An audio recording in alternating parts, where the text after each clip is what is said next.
জিয়াউল হাসান যে একজন serial killer এটা যে আপনি জানেন, তো এটা কোনো লিখিত, কারণ এটা একটা গুরুতর অভিযোগ। আজকে জনাব ইকবাল করিম ভূঁইয়ার দ্বিতীয় দিনের মতো জেরা সমাপ্ত হয়েছে।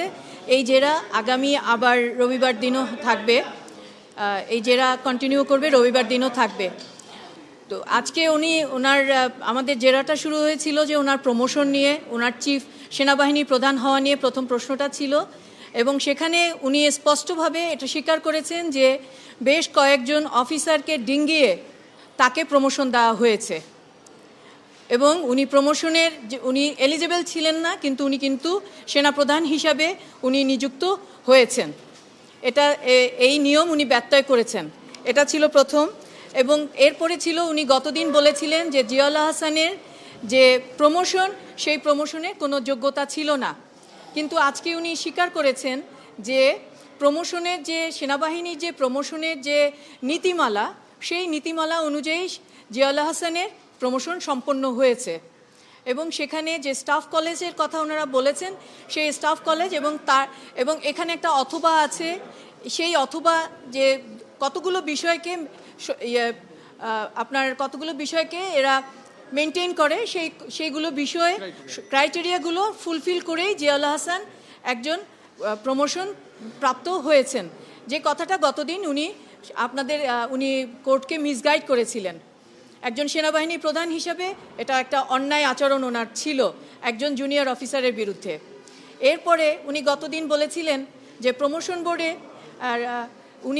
ওনার একজন অফিসারকে দিয়ে উনি জিয়াউল হাসানের যে প্রমোশন বোর্ডে যে প্রপোজাল দেয়া লাগে, সেখানে সিরিয়াল কিলার হিসাবে উনি বলেছিলেন ওনার একজন অফিসার যেন এটা প্রস্তাব দেয়, এবং সেই প্রস্তাব দিয়েছিল সেই অফিসার।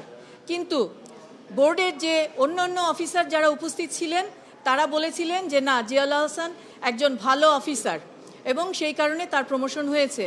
এবং আজকে ওনাকে প্রশ্ন করা হয়েছিল জিয়াউল হাসান যে একজন সিরিয়াল কিলার এটা যে আপনি জানেন, তো এটা কোনো লিখিত, কারণ এটা একটা গুরুতর অভিযোগ যখন দেয়া হয় একজন সেনাবাহিনীর অফিসারকে, তখন কিন্তু সেটা সম্পূর্ণভাবে সেটা তদন্ত করা হয়।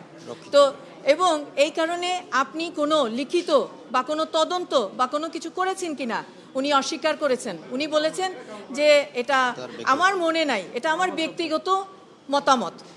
এরপরে আরও একটা প্রশ্ন ছিল, উনি ওনার ব্যক্তিগত মতামতে বলছেন জিয়াউল হাসান সিরিয়াল কিলার। এটা কোনো দাপ্তরিক বা জিয়াউল হাসানের যে সেনাবাহিনীতে যে তাদের পার্সোনাল যে প্রোফাইল থাকে, তাদের যে রিপোর্টগুলো থাকে, পিএসআই, ডিএমআই, বিভিন্ন রকমের অ্যাব্রিভিয়েশন আছে, এগুলো যাই হোক, এই যে রিপোর্টগুলো থাকে তাদের পক্ষে, তাদের পার্সোনাল ফাইলে বা তাদের এসিআরে প্রমোশন বোর্ডে যখন যায় ট্রেস মার্ক দেখে, সেখানে কোথাও তার সম্পর্কে কোনো নেগেটিভ মন্তব্য নাই। এটা আমি জোর দিয়ে বলছি, এবং আমরা ভবিষ্যতে এই রিপোর্টগুলো হয়তো চাবো। এখন উনি কিন্তু বলেছেন যে আমার জানা নাই, কারণ এত বছর হয়ে গেছে, আমার মনে নাই। এটা ওনার নিজের ব্যক্তিগত অভিমত। উনি যখন নিন্দা করতে হয় সেনাবাহিনী, সেটা খুব ভালোভাবে পারেন। উনি সেনাবাহিনীকে মাটির নিচে নামায় দেওয়ার জন্য উনি খুব দক্ষ মানুষ, কিন্তু যখন আপনি কোশ্চেন করেন তখন আর উনি সেটা বলতে পারেন না। এইটুকুই আজকে আপনাদের জন্য। আরও হবে, আরও চলবে।